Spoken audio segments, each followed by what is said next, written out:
자, 우리 여러 가지 상황을 주목하고 계실 겁니다. 우리 경제만큼 빠르게 변하고 또 이 흐름 자체를 주목해야 되는 분야가 있을까 싶거든요. 근데 일단은 이런 질문으로 시작을 해볼게요. 지금 전 세계에서 가장 귀한 대접을 받는 물건이 과연 뭘까요? 이렇게 아마 답이 나올 것 같습니다. 엔비디아의 최첨단 H100 반도체, 아니면 샘올트먼의 오픈 AI 지분, 아니면 그걸 뛰어넘어서 반도체를 만드는 그 무엇. 다 틀렸습니다. 정답은 100년 전 기술로 만든 쇳덩어리, 바로 변압기와 가스터빈입니다. 아니 그 100년 전에 무슨 산업혁명 시대에 나왔던 그걸 왜 지금 얘기하고 계세요? 라고 얘기하실 텐데요. 그렇지 않습니다. 구글, 아마존, 마이크로소프트 같은 빅테크의 공룡들이 지금 한국의 중공업 기업들의 머리를 숙이면서 제발 물건 좀 달라고 줄을 서고 있습니다. 방금 말씀드린 대로 AI 시대의 무슨 변압기라고 생각하실 거예요. 하지만 이 쇳덩어리가 없으면요, 챗GPT는커녕 여러분의 스마트폰 충전조차 불가능한 세상이 오고 있습니다. 자, 그래서 제가 오늘 말씀드리려고 하는 얘기는 화려한 소프트웨어 뒤에 가려진 진짜 돈 냄새 나는 하드웨어 전쟁의 뒷얘기를 파헤쳐 보려고 합니다. 사건의 발단은 이렇습니다. AI는 인간처럼 생각하는 게 아니라 엄청난 데이터를 태워서 결과를 내는 겁니다. 그래서 이런 얘기 들어보셨죠? 과거에 어떤 형태의 이미지를 만들어줘 라고 얘기하는 프롬프트가 유행한 적이 있었습니다. 주변 지인들의 카카오톡 전부 다 프로필이 바뀌어 있었죠. 그때 샘 올트만이 이런 걸 올렸습니다. GPU가 타고 있어요 라고요. 그렇죠? 네, 그만큼 많은 전력과 용량을 소모하게 되는 거죠. 챗GPT 한번 검색할 때 들어가는 전력량이 구글 검색 한 번에 10배가 넘습니다. AI가 더 똑똑해질수록 이 데이터 센터는 거대한 전기 먹는 하마가 될 수밖에 없습니다. 자, 방금 말씀드린 대로 샘 올트먼이 GPU가 타고 있어요 라고 얘기할 때는요, 정말 많은 검색량을 대응하면서 정말 미칠 듯이 많은 전기가 한꺼번에 나가고 있었을 겁니다. 자, 전 세계 데이터 센터가 쓰는 전력량이 웬만한 국가 하나가 쓰는 양과 맞먹기 시작하고 있어요. 자, 이런 상황이다 보니까 빅테크 기업들은 정말 공포에 질릴 수밖에 없는 거죠. 이렇게 생각하시면 됩니다. 칩은 있어요. 그리고 이 칩이 기능할 소프트웨어는 있습니다. 근데 꽂을 콘센트가 없어요. 전기가 없는 거죠. 자, 이게 지금 실리콘밸리의 진짜 비명입니다. 여기서 잊혀졌던 주인공들이 다시 등장하게 되는 건데요, 바로 전기를 보내주는 변압기와 전기를 만드는 가스 터빈입니다. 자, 변압기가 뭐죠? 이거 변압기 들어보신 분들 많으실 것 같기도 하고요. 왠지 못 들어보신 분들은 저보다 연령대가 어리실 것 같고, 변압기를 들어보셨으면 저랑 연령대가 비슷하실 것 같기도 해요. 저는 어렸을 때 변압기를 많이 보고 살았는데, 조금 더 어린 분들은 아마 아니실 거라고 생각을 합니다. 자, 변압기가 뭐냐면요, 발전소에서 만든 전기를 가정이나 공장에 맞게 전압 바꿔주는 장치를 말합니다. 수십 년 동안 이게 굉장히 수익성 낮은 산업 취급을 받았어요. 누가 요즘 변압기를 새로 깔어? 라고 얘기를 하죠. 그리고 또 변압기 자체가 필요 없을 정도로 이 전압을 바꿔주는 부분들이 일반 가정집에서도 너무 편하게 되다 보니까요, 이 상황은 정말 그냥 예전 얘기가 돼버린 거죠. 자, 근데 AI 데이터 센터가 도심 곳곳에 들어서기 시작하면서요, 기존 전력망이 터져나가기 시작했어요. 갑자기 전 세계 전력망을 통째로 갈아엎어야 하는 상황이 온 겁니다. 여기서 한국 기업들이 잭팟을 터뜨려요. HD, 현대일렉트릭, 효성중공업 같은 기업들이죠. 10년 전까지만 해도 적자에 허덕이던 이들이 지금은 3, 4년치 일감이 밀려 있어서 돈을 더 줄 테니 좀 먼저 만들어 달라라는 얘기를 듣고 있어요. 변압기 하나에 수십억 원을 호가하는데요, 없어서 못 파는, 그래서 정말 슈퍼 을이 되어 버린 거죠. 자, 변압기로 전기를 보내는 길을 뚫었으니까요, 이제 전기를 만들기만 하면 됩니다. 근데 여기서 또 하나의 반전이 일어나죠. 전 세계는 지금 탄소 중립을 외치면서 석탄 화력 발전소를 폐쇄해 왔습니다. 그리고 친환경 에너지를 끊임없이 만들어냈죠. 태양광, 풍력 같은 재생 에너지를 늘리면서 말입니다. 이런 경향은 우리 ESG 경영 열풍이 불면서 더 커졌죠. ESG 기준에 맞춰야 되고, 그리고 ESG 리포트도 만들어야 되니까 누구 하나 정말 석탄 화력 발전소에 관심을 갖는 사람이 없어졌던 거예요. 자, 근데 문제가 생겼습니다. AI 데이터 센터는 24시간 멈추면 안 되죠. 만약에 멈추면 어떻게 될까요? 챗GPT가 우리한테 응답을 못 해주는 겁니다. 그렇죠? 자, 태양광은 밤에 쉬어야 돼요. 태양이 없으니까요. 풍력은 바람 안 불면 끝이죠. 예, 그런 상황입니다. 원자력 발전소를 짓자니 시간이 너무 오래 걸립니다. 얼마 전에 뉴스에서 한번 보셨을 거예요. 원자력 관련 얘기하면서 정부에서 얘기하기를 10년 넘게 걸린다라고 얘기했습니다. 실제로도 10년 넘게 걸리죠. 자, 이때 빅테크들이 눈을 돌린 게 결국 가스 터빈입니다. 석탄보다는 깨끗해요. 그리고 원자력보다는 빨리 활용이 가능하죠. 그리고 필요할 때 즉시 전기를 뽑아낼 수 있는 가스 발전인 겁니다. 자, 이렇게 여러 가지 강점들이 있다 보니까 AI 시대에 정말 유일한 현실적 대안이 아닌가라는 말까지 나오게 된 거죠. 수소 터빈 기술을 가지고 있는 두산 에너빌리티 같은 기업들이 갑자기 AI 수혜주로 분류가 됐습니다. 주가가 요동치기 시작을 했죠. 그 이유는 바로 여기에 있다라고 보시면 될 것 같습니다. 과거 미국 서부에서 일어났던 골드러시 기억하실 겁니다. 금을 캔 사람 중에 부자가 된 사람은 드물었어요. 굉장히 역설적인 일이죠. 근데 진짜 돈을 번 건 따로 있습니다. 아니, 골드러시에 금을 캐서 돈을 안 벌었으면 누가 돈을 벌어요? 청바지와 삽을 팔았던 리바이스입니다. 누구한테요? 광부들한테요. 자, 지금의 AI 골드러시도 똑같습니다. 모두가 금, 여기서 금은 AI가 되겠죠. 자, 이걸 찾으려고 혈안이 되어 있을 때 그 금을 캐기 위한 인프라, 즉 삽과 청바지, 지금 우리가 맞이하고 있는 변압기와 가스터빈, 전선 같은 것들이 여기에 해당을 하겠죠. 자, 이런 것들을 만드는 기업들이 진짜 실속을 챙기고 있는 겁니다. 이건 단순한 유행도 아니고요. 그리고 소위 말해서 불타다 꺼질 일도 아닙니다. 전 세계 전력망의 수명 주기가 한꺼번에 돌아왔고요. 여기에 AI가 불을 붙였죠. 거대한 폭탄이 떨어지니까 정말 거대한 교체 주기가 다가오고 만 겁니다. 결국 AI의 패권은요, 똑똑한 알고리즘만이 결정하는 건 아닙니다. 그 알고리즘을 돌릴 물리적인 에너지가 누구에게 더 안정적으로 확보되느냐의 싸움이라고 볼 수가 있겠죠. 이런 경험 해보셨을 거예요. 우리 챗GPT뿐만 아니라 요즘은 제미나이를 비롯해서 여러 가지 AI 플랫폼들을 쓰고 계신데요. 우리 인터넷 창에 새로운 창들을 여러 개 열어서 한꺼번에 AI를 돌려보세요. 굉장히 느려지는 걸 발견하실 수 있을 겁니다. 마찬가지로 챗GPT도요, 오래 창을 하나만 쓰시면요, 점점 느린 속도로 얘기하기 시작합니다. 그만큼 많은 전기와 업무량을 감당해야 되기 때문이에요. 자, 우리는 흔히 미래가 스마트폰 액정 안이나 가상세계에 있다고 믿고 있습니다. 하지만 그 가상세계를 지탱하는 건 결국 거대한 쇳덩어리와 구리선, 그리고 뜨거운 열기를 내뿜는 터빈입니다. 굉장히 아이러니한 일이죠. 화려한 기술의 이면에는 언제나 묵묵히 자리를 지켜온 전통 산업의 저력이 있다는 사실, 오늘 영상이, 그리고 제가 오늘 말씀드린 이 얘기가 진실을 보는 눈이 되었기를 바랍니다. 자, 오늘 이야기 유익하셨다면 구독과 알림 설정 꼭 부탁드립니다. 맞습니다. APR이 정말 반란을 일으켰죠. 우리 APR이라고 하면 메디큐브 떠오르실 거고요. 메디큐브 떠오르면 장원영 씨가 아마 떠오르실 겁니다. 장원영 씨가 정말 멋진 모습으로 들고 있는 바로 그 기기를 만드는 회사가 APR인데요. 일단은 이렇게 얘기를 시작을 해볼게요. APR 얘기만 바로 드리면 좀 그러니까 주변 얘기를 좀 알아보면, 일단은 대한민국의 화장품이라는 단어로 시장을 크게 만들어줬던 이런 기업들이 몇 개 있습니다. 대표적으로는 아모레퍼시픽과 LG생활건강을 아마 생각을 하실 거고요. 아마가 아니라 실제로도 그렇습니다. 백화점의 1층에 가장 화려한 자리를 차지하고요. 당대 최고의 톱스타가 모델로 등장합니다. 현재도 그렇습니다. 하지만 조금 더 과거에는 정말 우리가 가장 사랑받는 최고의 스타가 아모레퍼시픽과 LG생활건강의 모델을 했습니다. 정말 수십 년간 K뷰티에서 거의 절대 권력으로 군림했던 거함들이고요. 만약에 내가 연령대가 조금 낮다라고 하신다면 어머니께 한번 물어보세요. 엄마는 LG생활건강 아모레퍼시픽 어떻게 생각해? 라고 하면 10.89는 좋은 회사지 뭐 라고 생각하실 거예요. 그 정도로 아주 압도적인 존재감을 드러냈죠. 자, 근데 이렇게 거함들이 최근에 큰 타격을 입었습니다. 여의도 증권가와 뷰티 업계를 정말 발칵 뒤집어 놓은 충격적인 사건이 발생을 했는데요.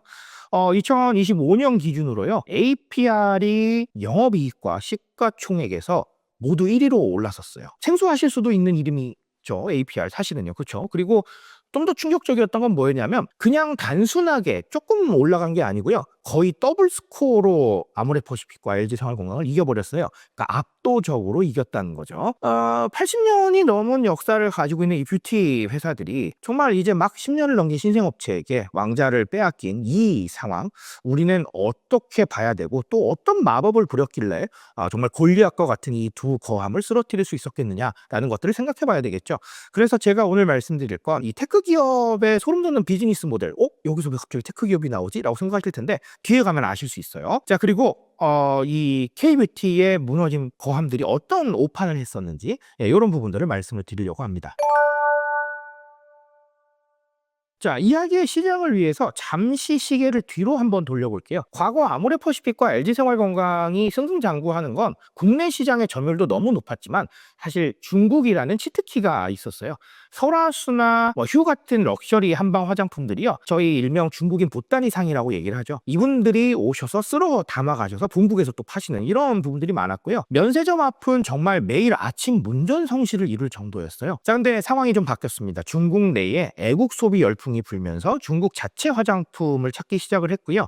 그 와중에 정말 중국의 자체 화장품들이 기술력이 쭉쭉 올라오기 시작했어요. 그러다 보니까 한국 화장품을 찾는 니즈가 줄어들게 되었죠. 그러면 명품은 어때? 라고 생각을 하면 초고가 명품 같은 경우에는 유럽 브랜드에 밀릴 수밖에 없는 거죠. 그렇죠? 예, 그리고 가성비는 중국에 있는 브랜드에 좀 밀리고 이렇게 되는 샌드위치 상황이 벌어진 겁니다. 근데 문제는 뭐였냐면요. 이 당시에 LG생활건강과 아모레퍼시픽이 한 가지 더 문제를 가지고 있었어요. 지금은 저희가 뷰티를 마치 스파 업체처럼 올리브영이나 기타 등등의 채널에서 만나게 되지만 과거에는 정말로 본인들이 뷰티샵을 열었거든요. 그래서 아모레퍼시픽이라는 이름으로 여성 제품과 남성 제품을 함께 판매하는 경우가 너무 많았습니다. LG생활건강도 자체적으로 LG생활건강이라는 샵을 가지고 있는 건 아니었지만 각각의 뷰티샵에 자기네 제품들을 공급을 하면서 공급망을 가지고 있었죠. 자, 그러면 매출이 떨어지고 존재감이 떨어지면 가장 큰 문제가 뭔가요? 가게를 지탱할 수가 없는 거예요. 수많은 지점들이 열려 있는데 이 지점들을 어떻게 할 수 있는 방법이 없는 거죠. 자, 그러면 이 거대한 오프라인 매장 유지비 그리고 인건비 이런 상황들 그리고